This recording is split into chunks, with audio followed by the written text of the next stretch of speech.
Sí, se ve bien. Bien, listo. Por favor, cualquier cosa se desmutean y me dicen porque si no quedo ahí colgado. Bueno, listo. Vamos con el tema de hoy, que es la organización del aula inclusiva. ¿Sí? Nosotros la semana pasada vimos lo que es la escuela inclusiva y ahora nos vamos a meter al aula inclusiva. ¿Cuál es la intencionalidad? Conocer los aspectos curriculares y metodológicos para un aula inclusiva. Acá nosotros lo que tenemos que tener en cuenta es que lo que ustedes tienen que ver es que hay algunos elementos de didáctica y currículum que los han tenido, ya han tenido didáctica y currículum ustedes, entiendo. Entonces, esto les va a ayudar a complementarse con lo que hayan visto en el módulo anterior, digamos, ¿no? Pero vamos a tratar de enlazarlo y de entrelazarlo desde la mirada de la trayectoria. ¿Qué son las adecuaciones curriculares? ¿Para qué sirven? ¿Limitan el desarrollo cognitivo? ¿Cuándo son necesarias? ¿Ustedes qué les parece?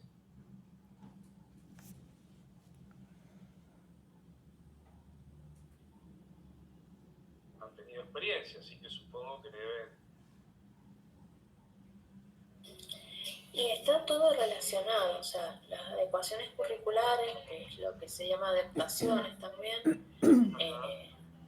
en mi criterio nunca limitan, al contrario, favorecen mucho más el desarrollo cognitivo y siempre son necesarias. En educación especial se nota más, pero yo creo que en todo momento son necesarias porque uno lo va haciendo en la marcha y en la práctica, de acuerdo al estado de ánimo del niño en el momento, de acuerdo a los emergentes que van saliendo en la clase, que está un poco relacionado con el currículum oculto, se ven didáctica, pero puntualmente dentro de lo que es inclusión y educación educativa, bueno, para favorecer el acercarse al currículum áulico. Al currículum prescripto, por así decir, ¿no? Exactamente. Perfecto. ¿Alguien más quiere aportar algo?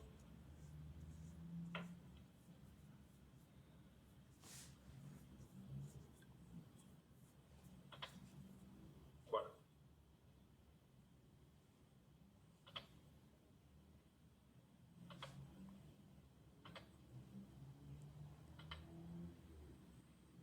A ver, vamos a entrar a admitir a algunos compañeros. Bueno, ¿están de acuerdo con lo que comentó Marisa? ¿Alguna quiere, de los que está, alguno quiere aportar algo o continuamos? ¿Están de acuerdo? Buenas tardes, profe. ¿Pueden volver a repetir? Recién ingreso a la clase. Bien, estamos preguntando para qué sirven las adecuaciones curriculares y si limitan el desarrollo cognitivo. Bien, gracias. Jessica, Mayra, Mariela. En mi caso yo coincido con lo que dice Marisa. Por poner un ejemplo, en salita de 5, en jardín, se planifica para las 3 salas una única planificación, lo cual no sería tan conveniente porque los 3 grupos son diferentes, son muy diferentes. Entonces, muchas veces lo que yo realizo, o muchas veces no, siempre realizo esto, a partir de la planificación que se realiza para las 3 salas, yo la vuelvo a reorganizar de acuerdo al grupo que yo tengo. Entonces me es mucho más significativo, por ahí a lo mejor se planificaba Sarmiento trabajar, qué sé yo, con imágenes, por decirlo de una manera. Yo llevé un video para mi grupo, no deja de ser en imagen, pero sé que era más efectivo para mi grupo de esa manera. Bien, perfecto, y ahí estás haciendo una adecuación. Claro. Está perfecto, bien. Entonces seguimos. Muy bien, gracias chicas por participar. Entonces, más o menos lo que vemos hoy son las nociones de didáctica y currículum, concreciones curriculares, que en realidad lo que ambas han dicho recién y muy bien es la concreción curricular, digamos, ¿no?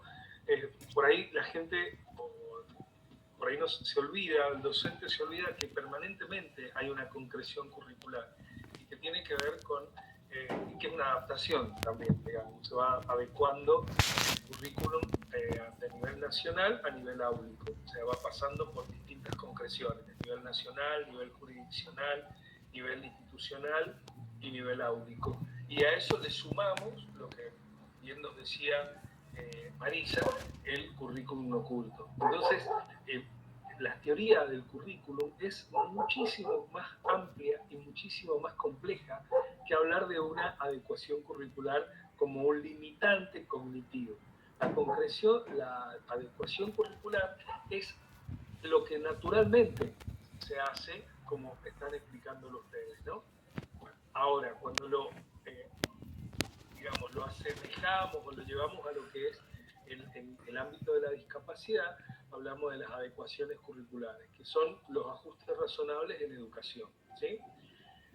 Eso es una parte. Luego nosotros tenemos el diseño universal del aprendizaje, que sería hacer también tomando la concepción de diseño universal que nos da la convención, sería armar una planificación abierta y flexible y que sirva para todos. Es un poco lo que vos recién decías, Mayra, que muchas veces toman una planificación y la tienen que como compartir con tres secciones, ¿no? Entonces, bueno, en realidad si yo hago una planificación que sea mucho más abierta, flexible, más rica en propuestas y estrategias, estoy pensando en un diseño universal, digamos, no del aprendizaje. Bueno. Potenciar la diversidad para meternos de lleno en el tema es repensar la práctica, es generar una nueva práctica pedagógica que tenga en cuenta las características particulares e individuales de cada sujeto, también el entorno sociocultural donde se desarrolla. Considerar el desarrollo humano es el resultado de la interacción permanente entre los elementos orgánicos y el contexto social. Esto es cuando yo quiero decir, bueno, a ver, si yo soy futuro licenciado en educación inclusiva, tengo que pensar que mi aula es diversa. Habíamos hablado que hemos hecho este paso entre una aula homogénea y actualmente miramos aulas heterogéneas, ¿no? Hemos roto con esta homogeneización que daba la escuela. ¿Quiénes rompieron? Los mismos niños, los mismos estudiantes son los que de alguna manera, por las características, ¿sí?, nos están pidiendo que repensemos la práctica. Porque si no, si seguimos el concepto de trayectoria, los chicos quedarían fuera.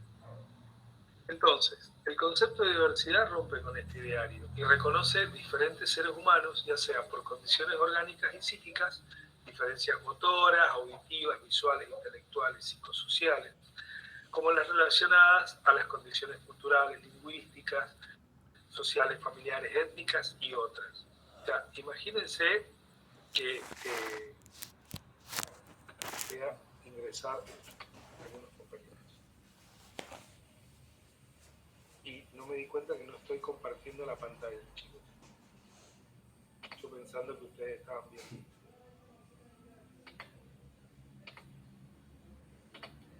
Imagínense que cuando hablamos de diversidad, digamos, no solamente hablamos de las características de una persona con discapacidad, sino que es mucho más amplio también, digamos, ¿no? O sea, si ustedes mismas que son docentes, ¿no? Me acuerdo justo de Marisa porque recién dijo Albardón. Yo creo que las características de los chicos de la escuela de Albardón van a ser muy distintas a las características de los chicos de una escuela, de la escuela Rivadavia, por ejemplo, que queda en la calle Rivadavia y Caseros o por ahí. Hay características distintas, digamos, ¿no? Entonces, esto es naturalmente lo que se nos pone en juego a la hora de mirar un grupo de manera heterogénea, digamos, ¿no?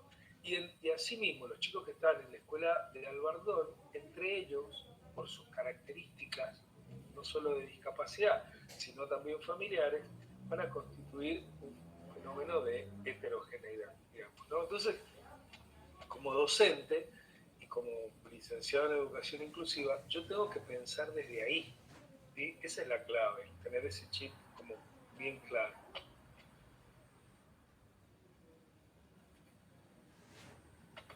Bien. Entonces nosotros tenemos este concepto que viene de la mano de Salamanca, digamos. Las escuelas deben recibir a todos los niños independientemente de sus condiciones físicas, intelectuales, sociales, emocionales, lingüísticas u otras. Deben recibir a niños discapacitados y niños bien dotados, a niños que viven en la calle y que trabajan, niños de poblaciones remotas o nómadas, niños de minorías lingüísticas, étnicas o culturales, niños de otros grupos o zonas desfavorecidos o marginados. Entonces acuérdense que nosotros tenemos la Declaración de Salamanca, y para nosotros, digamos, que trabajamos en educación inclusiva, es muy importante, porque es la primera vez que habla, si bien nosotros lo estamos escuchando en un lenguaje que por ahí nos suena hasta viejo, bueno, está hablando, ¿no?, de niños especiales o niños discapacitados, pero en realidad lo que está ya empezando a marcar es que los niños, las escuelas deben recibir a todos. ¿Sí? A ver si dejan entrar algunos compañeros. Vamos viendo acá, ¿se entiende más o menos? Sí, profe. Muchas gracias. Ahí están llegando todos los compañeros. Bien. Bien.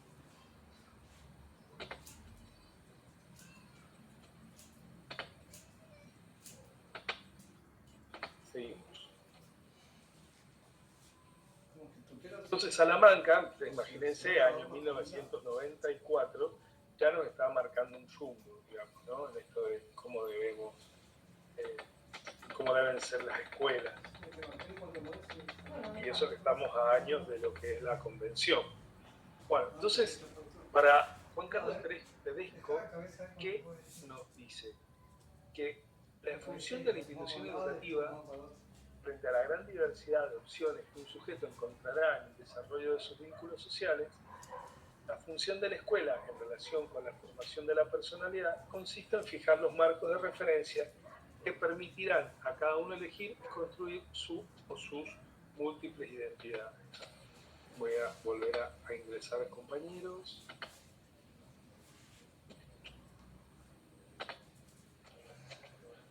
Entonces, la educación de la diversidad es un desafío a la educación mundial, un desafío de la educación mundial, porque implica analizar e identificar las barreras que pueden obstaculizar el acceso al goce del derecho a la educación, ser consciente de la diversidad humana, como las diversas desventajas sociales y escolares, y brindar posibilidades que permitan elegir en función de sus intereses, habilidades, capacidades y modos de aprender.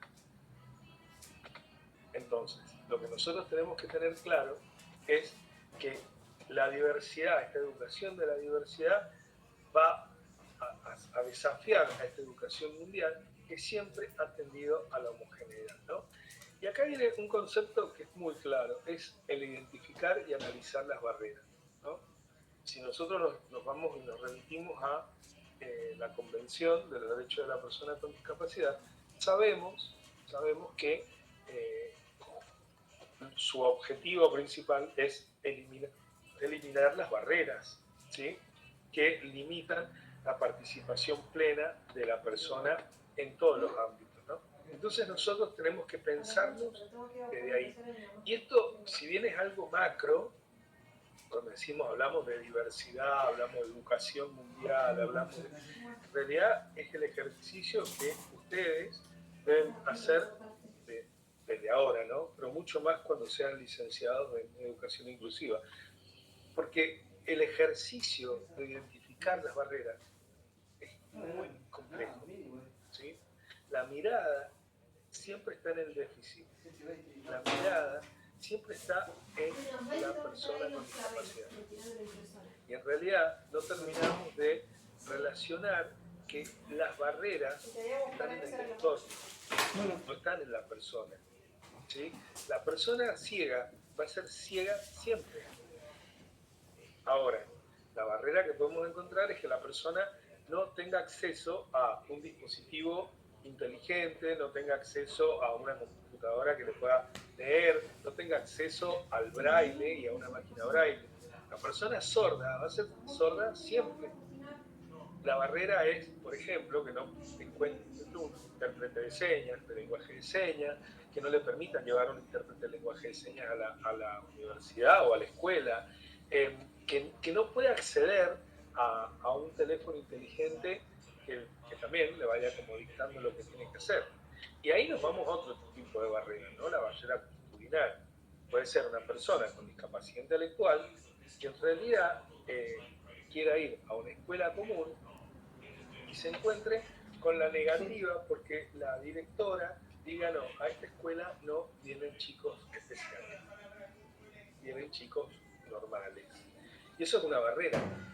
Pero la persona con discapacidad intelectual sigue teniendo la discapacidad intelectual, no va a modificar, ¿sí? Entonces, muchas veces nosotros no miramos, no detectamos estas barreras, que estoy dando ejemplos a modo grosso, pero estas barreras son las que más complican la inclusión verdadera, ¿sí? Sobre todo las sociales, ¿sí? Esas son las más complejas, digamos. Así que bueno, esto tienen que tenerlo como muy en cuenta. Entonces, ante un mismo problema, lo justo es dar lo mismo a todo el mundo o a cada uno lo que necesita. Es a cada uno lo que necesita, siempre, ¿sí? Esto se trata también de las adecuaciones curriculares que también nos decían las chicas al comienzo. Entonces, ¿cómo nosotros vamos a pensar en la diversidad? Bueno, a través de las estrategias organizativas y didácticas. Estas estrategias organizativas y didácticas se van a concretar en la institución educativa. ¿Quiénes la van a concretar? Y la van a concretar los docentes, ¿sí? Esta institución educativa es el lugar y el espacio donde se va a desenvolver la tarea educativa. Por lo tanto, son las escuelas, son estos ámbitos educativos de los que venimos hablando, donde los estudiantes forman, conviven, construyen vínculos, aprenden a conocerse a sí mismos y a los demás. Y es allí donde perciben los fenómenos culturales, sociales, económicos y políticos del entorno, ¿no? Hoy, una sobrina que está estudiando me preguntaba si el currículo, si una planificación tenía una construcción política, ¿no? Y bueno, por supuesto, mi respuesta fue sí, porque el currículum tiene una construcción política. Y este currículum, ¿sí?, se lleva a la planificación áulica, que sigue siendo una concreción curricular. Y ahí, si ponemos en juego mi subjetividad, va a tener naturalmente una construcción política, porque nos atraviesa, ¿sí? Porque esto mismo que le pasa a los estudiantes, nos pasa a nosotros, ¿sí? Es donde se percibe, se desarrolla, se afianzan los valores, las aptitudes, actitudes, destrezas.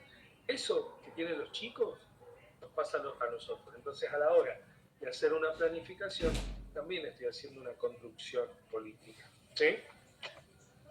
Entonces, en este espacio, en esta escuela, en esta institución educativa, se requiere plantear el acceso universal al currículum y una de las propuestas a considerar es la del diseño universal del aprendizaje, las adaptaciones de acceso, los ajustes razonables, los apoyos y el no currículum de talla única. Eso es absolutamente importante tenerlo en cuenta para justamente no caer en este currículum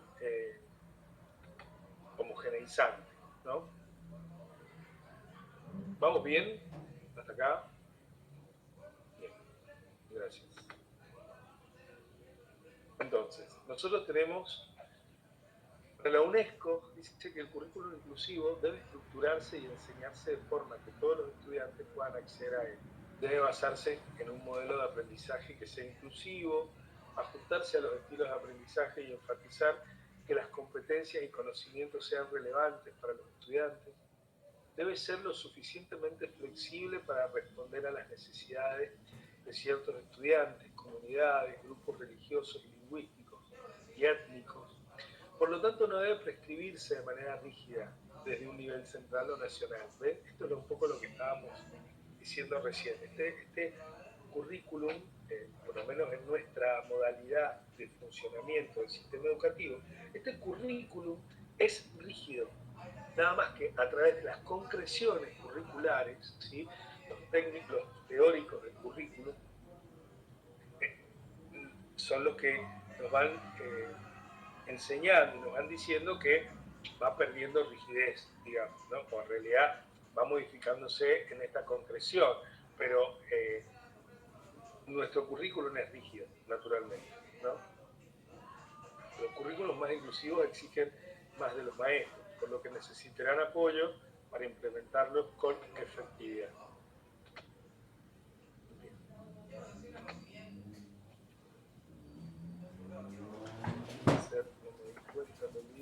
Me ayuda a presentar.